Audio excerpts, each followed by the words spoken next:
اللہ تعالیٰ نے ارشاد فرمایا کیا ہم مجرمین کو ایسا بنا دیں گے جیسا نیک لوگ، یعنی اچھے اور برے ان دونوں کا انجام سیم ہو، ایسا ممکن نہیں ہے۔ بھائی بچوں کو کنٹرول کریں یار، آپ جائیں یار، کوئی نہ کوئی تو جائے نا اوپر، ان کو نیچے اتاریں۔ یہ آ گئے، آپ جائیں، جو لال ٹوپی ہے نا، بچوں کو ذرا کنٹرول کریں اور گھر بھیجیں ان کے۔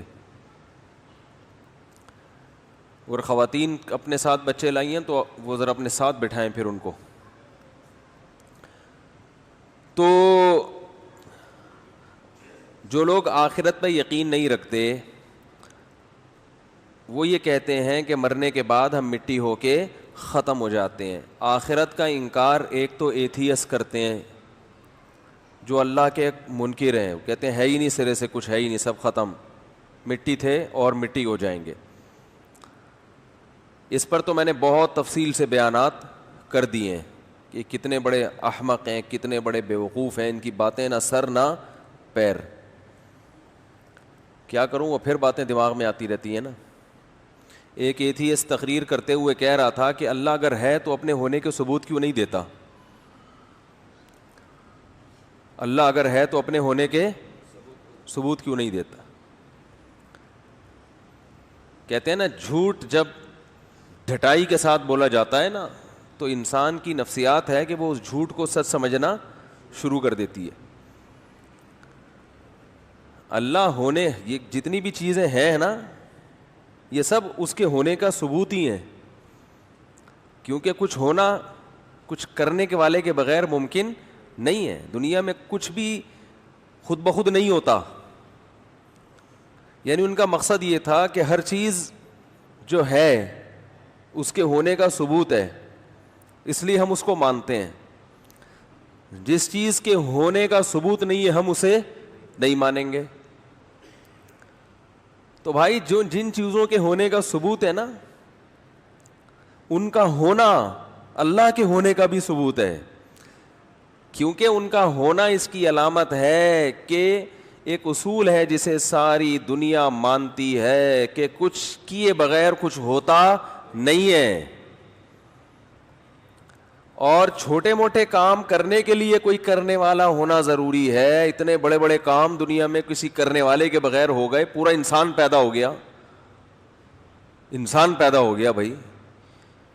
یہ انسان کا ہونا یہ خود اس کی علامت ہے، یہ ہوا نہیں ہے، اسے پیدا کیا گیا ہے، یہ بنایا گیا ہے، اس کو ڈیزائن کیا گیا ہے۔ تبھی تو جو کہتے ہیں نا اللہ ہے تو ہونے کے ثبوت کیوں نہیں دیتا، اللہ نے قرآن میں کہا وفی انفسکم، اپنے آپ میں غور کرو تو میرا ہونا تمہیں سمجھ میں آ جائے گا، میرا ہونا سمجھ میں آ جائے گا تمہیں کہ میں ہوں۔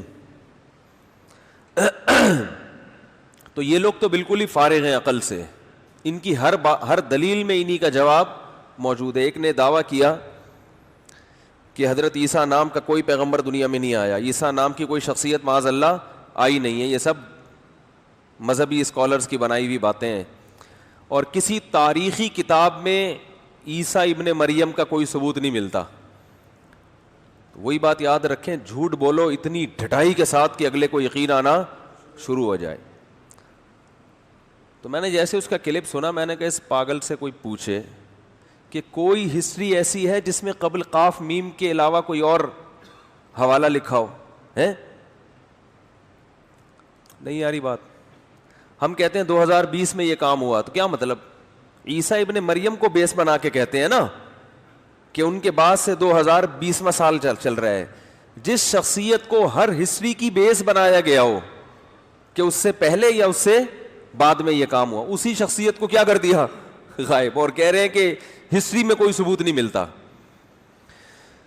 ہمارے حضرت مفتی رشید احمد صاحب بڑے خاندانی عالم تھے، ایک بات بہت زیادہ کہا کرتے تھے کہ اہل باطل کے پہ رد کے لیے اسٹڈی زیادہ نہیں چاہیے، مطالعہ زیادہ نہیں چاہیے، دماغ میں ایک عدد کھوپڑی میں ایک عدد دماغ کا ہونا ضروری ہے۔ سمجھ رہے ہیں؟ کھوپڑی میں ایک عدد دماغ کا، ان کی اپنی باتوں میں ان کے جوابات ہوتے ہیں، یہ کبھی کسی ایک دعوے پر یہ رکتے نہیں ہیں، ان کی اپنی باتوں میں تضاد. تبھی تو قرآن کے الفاظ دیکھو, لو کان من عند غیر اللہ لوجدوا فیہ اختلافا کثیرا. قرآن کہتا ہے اگر یہ اللہ کے علاوہ کسی اور کا کلام ہوتا, غلط کلام ہوتا, جھوٹا کلام ہوتا, اس میں آپس کی آیتوں میں بہت اختلاف ہوتا, ٹکراؤ ہوتا. جب ہم یہ آیت پڑھتے تھے اس وقت ہمیں اس کا مطلب سمجھ میں نہیں آتا تھا کہ بھائی معاذ اللہ جھوٹا آدمی بھی تو کنٹینیو ایک بات کہہ سکتا ہے اور آپس میں ٹکراؤ نہیں ہو سکتا. بھائی جو غلط دعویٰ کرے وہ اے ٹو زیڈ غلطی کرتا رہے اور اس کو چینج نہ کرے, یہ ممکن ہے نا؟ سوال سمجھ میں نہیں آ رہا تو جواب کہاں سے سمجھ میں آئے گا؟ مجھے ٹیکنیکل آپ لوگوں نے بنایا ہے. پہلے میرے بیان ہوتے تھے رونے دھونے والے, اصلاحی, یہ کرو وہ نہیں کرو. یہ تو لوگوں سے الجھ کے نا ہم خود ایک سائنسدان کی طرح سے دماغ بن گیا ہے ہمارا. میرے پہلے آپ بیان جو ہوتے تھے نا 2000 میں, 1999 98 میں, ایسے جذباتی بیان ہوتے تھے, جنت پہ جہنم پہ لوگ جوش میں آتے تھے, رونا دھونا اور یہ سب. لیکن جب ہمیں لوگوں میں چلے پھرے نا اندازہ ہوا کہ ان کی تو سیٹنگ ہی کیا ہے لوگوں کی کیا سیٹنگ ہی کیا ہے, آؤٹ ہے. کچھ نظریات ہی ٹھیک نہیں ہے, کانسیپٹ ہی کلیئر نہیں ہے. اگلے کو جنت پہ یقین ہی نہیں آ رہا تو کیا خوش ہوگا جنت پہ؟ وہ کہے گا یار یہ ایسی بنائی ہوئی چیزیں ہیں, اورے ویسے ہی بس مولویوں نے لوگوں کو بیوقوف بنانے کے لیے حوروں کے چکر میں ڈال دیا. سیاسی بیانات ہیں تو مذہب بھی لوگوں کو ایسی سیاسی باتیں کر کے موٹیویٹ کرتا ہے. بعض گوروں نے لکھا نا رسول اللہ صلی اللہ علیہ وسلم کے بارے میں کہ ہم ان کو نبی تو نہیں مانتے لیکن معاشرے کے ایک بہت بہترین انسان تھے, معاشرے کو انہوں نے صحیح لائن پہ لانے کے لیے موٹیویٹ کیا, اور موٹیویشن کے لیے کچھ چیزیں انہوں نے اپنی طرف سے بیان کر دی. یعنی بہت اچھے انسان تھے اور وہ چاہتے تھے کہ ایک معاشرے کی اصلاح ہو جائے. تو انہوں نے کہا کہ جب تک جنت جہنم کا کانسیپٹ نہیں ڈالا جائے گا معاشرہ سدھرے گا نہیں. تو بہت نائس پرسن تھے وہ بس. حالانکہ ہم اس دعوے کو کفر سمجھتے ہیں. نائس پرسن کہہ دینا آپ کی شان کے لیے کافی نہیں ہے, یہ تو آپ کی توہین ہے. آپ نائس پرسن سے اوپر کی چیز ہیں. وہ کیا ہے؟ خدا کے بھیجے ہوئے پیغمبر, سفیر, تمام انسانوں کی ہدایت کے لیے سلیکٹڈ, گاڈ کی طرف سے انتخاب ہوا ہے آپ کا.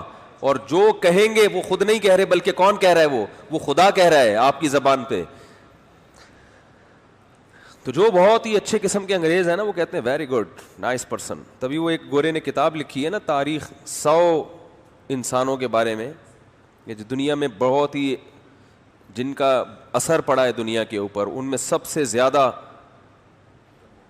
محمد صلی اللہ علیہ وسلم کو پہلے نمبر پہ, نام کو, اور بہت سارے لوگ ہیں کہ جو بہت انہوں نے معاشرے پہ ایک اچھا اثر ڈالا ہے. تو اچھا اثر تو بھائی نیوٹن نے بھی ڈالا ہے, اچھے کام تو نیوٹن نے بہت کیے ہیں.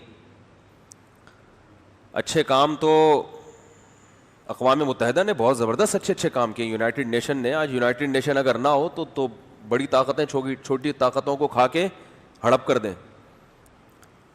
WHO کے بھی بہت سارے اچھے کام ہیں. یہ ہمیں فری پھوکٹ میں جو مل رہی ہیں اتنی ویکسین, یہ ساری WHO کی وجہ سے تو مل رہی ہیں. تو کچھ غلط بھی ہو سکتا ہے, ہو رہے ہو کام, اچھے بھی ہو رہے ہیں, غلط بھی ہو رہے ہیں, لیکن بہت سے اچھے بھی ہو رہے ہیں. تو رسول اللہ صلی اللہ علیہ وسلم کی جو دعوت ہے نا میرے بھائی, وہ بالکل ہی منفرد دعوت ہے, وہ بالکل ہی ایک الگ بات ہے. اور اس کو قبول کیے بغیر, اس کو مانے بغیر آپ انسان کے بچے بن ہی نہیں سکتے. دیکھو